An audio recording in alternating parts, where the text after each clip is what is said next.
Hürmetlik radyo anlıqçılar. Tövende Avlikim Əbeydullah'nın Kirpik namlıq povsitini anlatışına davamlaştırırız. Enver bir besip, iki besip yatığı aldığı geldi. Ana karangılık içinde yumulak üsken sidi daraxi texmi sürlü görünmekti. Enver xuddi dört oqugandek özüge özü bitirledi. Tabii muhabbetimizin şahidi bulgan sidi. Körüp atamsan. Bir çağlarda sana hemrah bulduğun heliqi kiçik bir cüple hazır çok çoğun adam buldu. Əfsuski ular burunqudek birge oynap külüş uyaqlı tursun, əksice bir bilen tepiş almadı. Meni körüp atamsan. Gülember isimlik heliqi kızının tərdidi avarmen. Nemişkikin onu xuddi yenimde badəhli his qılıman. Xilvet makan, sen qoynunga nemilerini yoşurgan ha? Sen de hemmesi tepilid. Göz mu, azğan mı ba? Münbet yer mi, çöl cəsiri mi ba? Yaxşı adamlar mı, rezil adamlar mı ba? İş qılıp hemmesi tepilid. Ama Gülember boğunu üçünla sen, men üçün şunca muqaddas. Xilvet makan, sen şunca cimcit, şunca xilvet. Lekin senin qoynunda yaşavatqan adamlar tümennin yağsa. Ulanı düşünüp yetmek mi? Şunca kıyın. Esqina, heliqi Gülember isimli kız, zadi kim? O, zadi meni söygen Gülember şu mu? Belkim menin sezgilerim şundaq his qılğan bolishi mumkin. Gülember isimli kız jahanda az mı? O kızның Gülember bolishi asla mumkin emas. Enver xeyligicha o'ylandi. Onun kalısida keskin küreş bolvatadi. Xiyoliga har xil o'ylar kechadi. Turib hayajonlansa, turib iztirobga tushib qoladi. Mening sezgilerim çokum aldığan meyli. Baya nimandaq sarang adamdek bilmeyli xiyallarını qıp ketkendime. Şunç kensinimda Gülember şundaq bir qarangılık içide uçuraydıgandek. Kim biladi? Ervahlarının közümni galat qılıp, sezgilerimni bexutlaştırıp oynap çıqqan oyunu mu bu texi? Enver xiyal bilen qadımını eğir elip yatqığı kirip ketdi. Qar sayının qışı bu yıl başçılı baldır geldi. Dekabr ayı kirişi bilen lapildab qar yağışqı başladı. Bundaq baldır yaqqan qarni qar saylıqlarının tuncu görüşü. Ula bunun üçün bir aram bolmadı. Əksice xasiyetlik qarnın paydasını tüzlep gelip hazırlanıp külüştü. Hemme yer asbaq, uşaq balalar kelansiz qışlıq kiyimleri bilen uyaqdan bu yaqqa yugurishmekte. Yaşlar bir-biriga qar etişmekte. Bir saatlik dersini tügütüp sınıf aldığı çıkıp, bu yarqın manzarını körüp durgan Enver'nin köngli qavatli söylendi. Basketbol meydanının bir chetida bir-biriga qar etip oynavatqan bir jup o'g'il qiz o'quvchiga qarab nafsiga keldi. Omu bir chaqlarda mushu meydanda Gülember bilen qar etishib oynagan, yugurgan, kulgan. Hatta Enver nemigadir putlashib yiqilib tushgan. Shu chaqdagi Gülemberning Enverning qo'lidan tortib o'rindan turg'izib, ustidagi qarlarni qiqib tushirishimi unutilmas go'zal bir ko'rinish. Qandaq chaqlar edi? She'rin tuyg'ular paydo qiladigan ajoyib daqiqada. Qani shu kunlar, qani shu Gülemberning sho'x, suzib kulgilari. Qandaq uka, o'quvchilarning qar etishib o'ynayotganligini ko'rib, maktab hayoting yodingga yetib atamdi. Mana siz muallim, xushxo'y chiroy, Enverning nazaridagi hurmatga ega inson. Uning ushliq burni bilan so'qchoq beshi odamga bir xil kulgulik tuyg'u bersimi, ammo u iliq, xushxo'y. Shundoq, biz maktabdagi chog'larda mushundaq edik. Әнвар иг'ir xursindi. U nimanidir eslaydi. O'tib ketgan kunlar uchun endi uxlatmoqda. Bu yil hajab qoldirlar sovuq tushib ketdi deyman. Lekin qor yaqini bir hisobda yaxshi bo'ldi. Mundaq gap uka. Uy tamoqini chig'inib qolgansan, o'zingni bilib pat-pat boray demeding. Kashda biznikiga kirarsan. Seyit muallim soatiga qarab qo'ydi. Unutib qolma Juma. O shundoq deblar kirib ketdi. Anvar uning orqasidan bir xil hurmat, suyunish nazarda qarab qoldi. Qaramoqdan ko'rimsiz qo'poldek, ammo shundoq o'ngluq, mehribon odamda bu, dedi Anvar ichida takrorlab. Bir qarab uni hech kimning hurmatligisi kelmaydi. Lekin uning bilan ko'pkilli birga bo'lgan bo'lsa, Anvar to'satdan orqa tarafidan kelib tekkan qora ko'milichidan andikib kayfiga qaradi. Yana shu Dilnur, silva bo'yliq, qapqar qo'ndiq sochlari odamning diqqatini qo'zg'aydigan go'zal qiz Anvarga qarab tatliqqina kulmoqda. Inchki barmoqlarining sovuqda qizarib ketganiga qaramay, qorni ko'malash qilib yasmoqda. Ana uning muhabbatlik shahvat ko'zlari sizmi qaytarma hujumga o'tmansiz degandek cho'nqir ma'nida uningga tikilgan. Aynilarning o'ziga yondirib qor ko'milichi etishini taqqat solish bilan kutmaydi. Biroq Anvar go'yo hech ish bo'lmagandek qizga qarab kulimsirab qo'ydi. Acaba uning bunday qilishi ig'ir besiq bo'luvog'ini emasmikin? Anvarga qarab qizning hayajon ichida so'qiyotgan yuragi birtilla mustar tekkandek shirkandi. Yoshlikning shirin tuyg'ulari bilan, mundaqcha aytganda urg'ib turgan yoshlik istaklari bilan do'lqinlab turgan qalbi birtilla lasida bo'lib qoldi. Ko'ngli g'ash bo'lgandek beoromlik va xotirjamsizlik his qildi. Oy qovurg'am, nima degan cho'ngchilik bu? Güzel bir qiz, neydi yigitlar visolga yetolmayotgan mendek bir qiz chaqchaq qilyapsa, mundaqcha aytganda qizlik, nomus, adab, hayoni bir tarafga qayrib qo'yib, o'z ko'nglini yurak qatidan urg'ib chiqayotgan muhabbatini izhor qilyapsa, buning go'shib turgani nimasidir? Uni ba'zi o'quvchilar xalisi mijoz bor ekan, hakavurgan davatdi. Bu rost gap o'xshaydi. Navada yo'q. O har qancha bo'yni qattiq bo'lsa-mu, men uni qo'ldan chiqarib qo'ymasligim kerak. Uningdagi har jihatdan yaxshi yigitni qilibdi qo'yib bo'ladimi? Uni hamini bir kuni o'zimga qaratman. Agar u muz cho'qqisi bo'lgan taqdirdami, o'zimning quyosh kabi o'tliq haroratim bilan eritib, uning muhabbat sharbatlari orqali qalb etizimdagi sevgiga tashna moysilani so'g'iraman. Boshqalar uni yomon ko'rsatib, mendan tortib olmoqchi. Men ularga hargiz yo'l qo'ymayman. Menda hammani besib tushgudek go'zal ruhlar bor.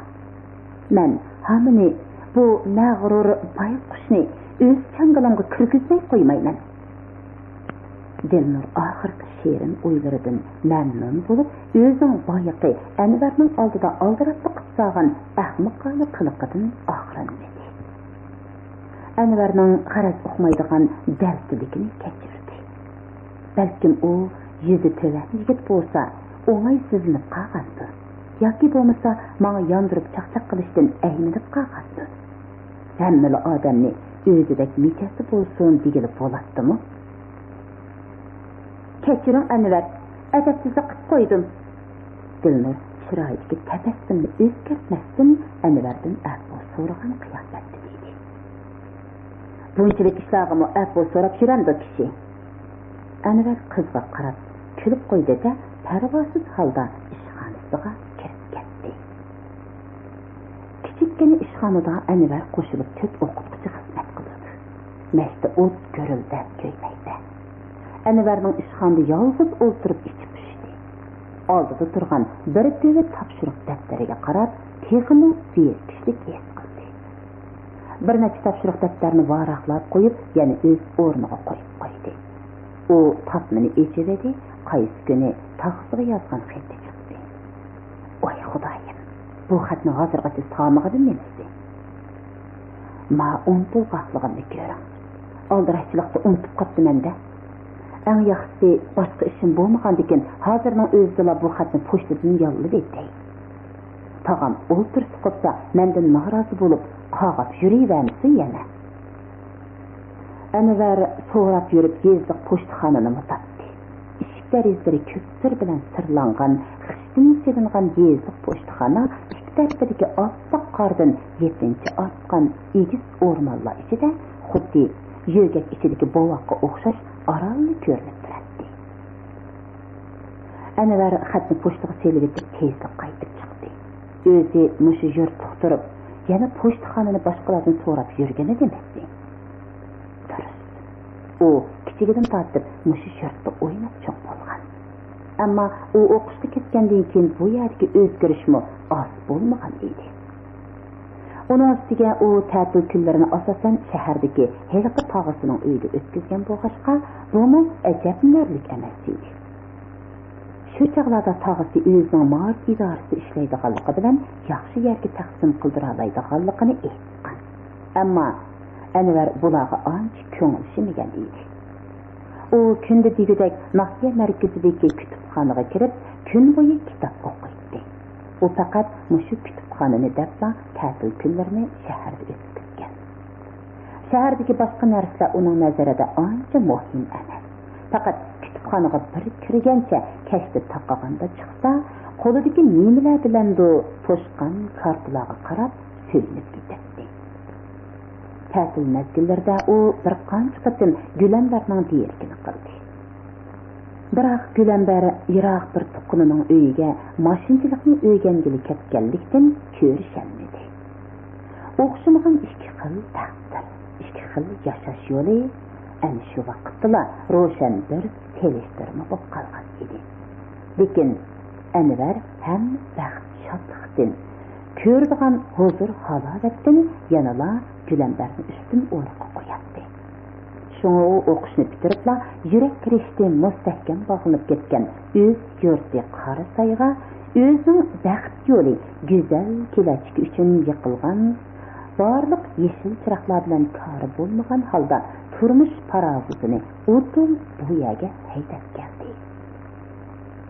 Anvar pakar loytam bilan qo'shilgan yupurmoqlari allaqachon to'kilib oppoq qordan lechak ortishgan shabdulliq bog' yenidagi do'xmishga kelganda oldi tarafidan 20 yoshlar atrofidagi bir qiz chiqib keldi. U beshiga yeshil rangli chuchulib ipak yog'liq artgan, yo'nib ketgan qor to'qovidan paxtaliq chapon, ko'k yopki kiygan bo'lib, putidagi kaltiq qo'njiq o'tikidan manganda g'achildab ovoz chiqib turadi. Qiz yaqinlashgancha Anvarning yuraklari dipildab, butun vujudidagi qonlar tomirlariga patmay qolgandek urg'ishga boshladi. O'diliga kelganda bo'lsa, xuddi tok so'qilayotgandek cho'chib, qetib turib qoldi. Amalmi kishimi? Yoki Gülambarga o'xshaydigan boshqa bir qizmidi bu? Ko'z, qoshlari ajab qo'yib qo'ygandeklar. Yo'q. Dal o'zi shu. Ko'rishmagili to'g'ri 7 yil bo'lgan Gülambarning naq o'zi shu.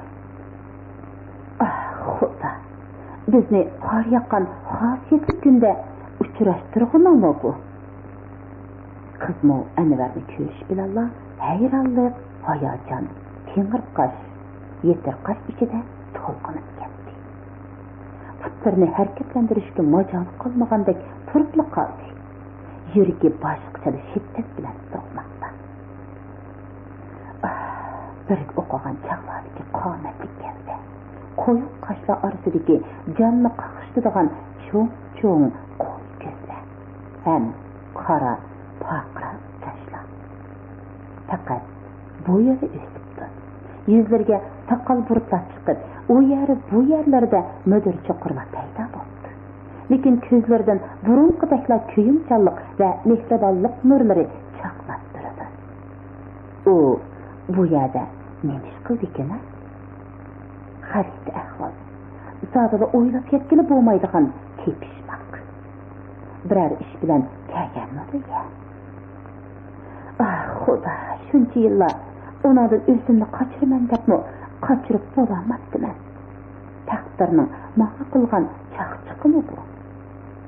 Qiz daqiqa ichida shularni o'ylayoladi. Shu topda uning put-qo'llarida jon yo'qdek, besh qayib helalar chiqilib tushadiganday tuyuldi. Yaxshimisiz Gulambar? O'zingizchi qandaqroq?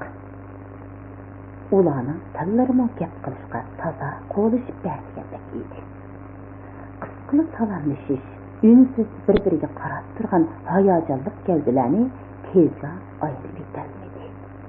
Ularning putlari oppoq qor ichiga teximi pechishga, ko'zlari unsiz so'zlashishga boshladi. Ikki juft ko'z bir-biriga shuncha bechoralarcha miskinlik, mu'linish ichida tikilgan daqiqa ichida jib yurakda chaqilgan dahshatli sevgi chaqmoqidan ushqunlagan haroratli bir yaqin ularning qalb torlarini titratdi. O'tib ketgan unutilmas go'zal ko'rinishlarni eslatdi. Qisqagina hayajondan har ikkisi masxush bo'ldi. Ular shu tariqada qanchalik turishdi, buni bilmaydi.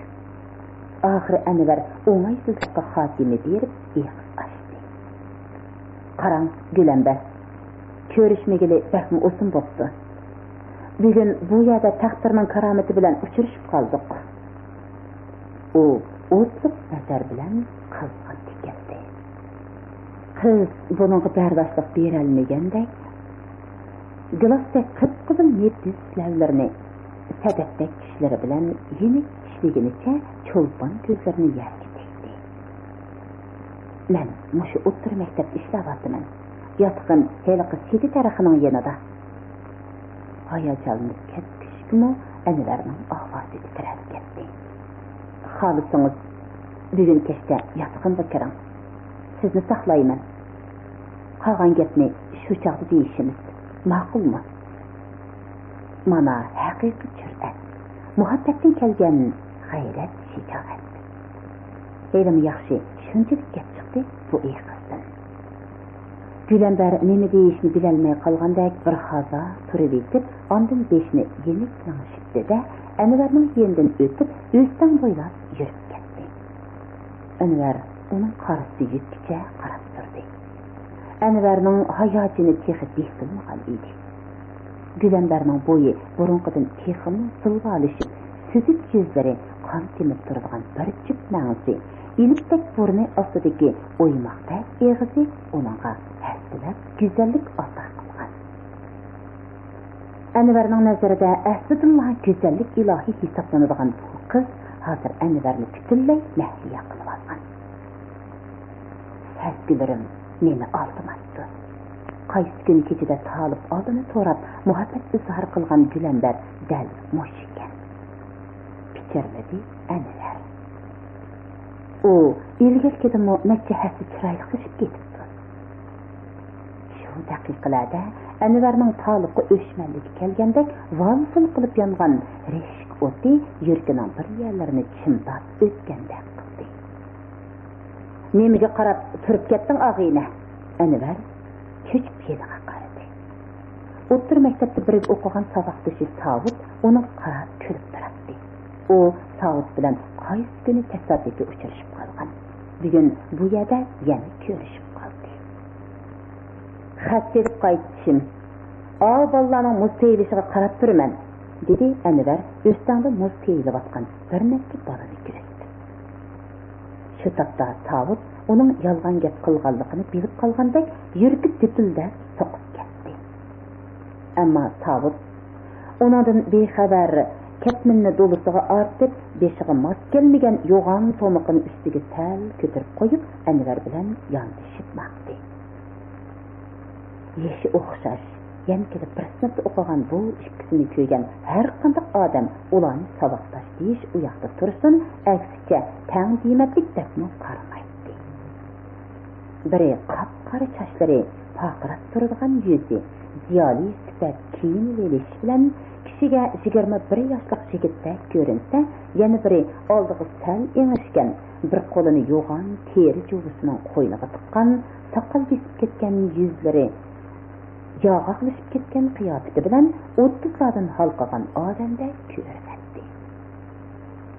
Ablekin Abeydullahning Kirpik nomli povsitini bugun mushagacha anglatdik. Oxirini davomli anglatamiz.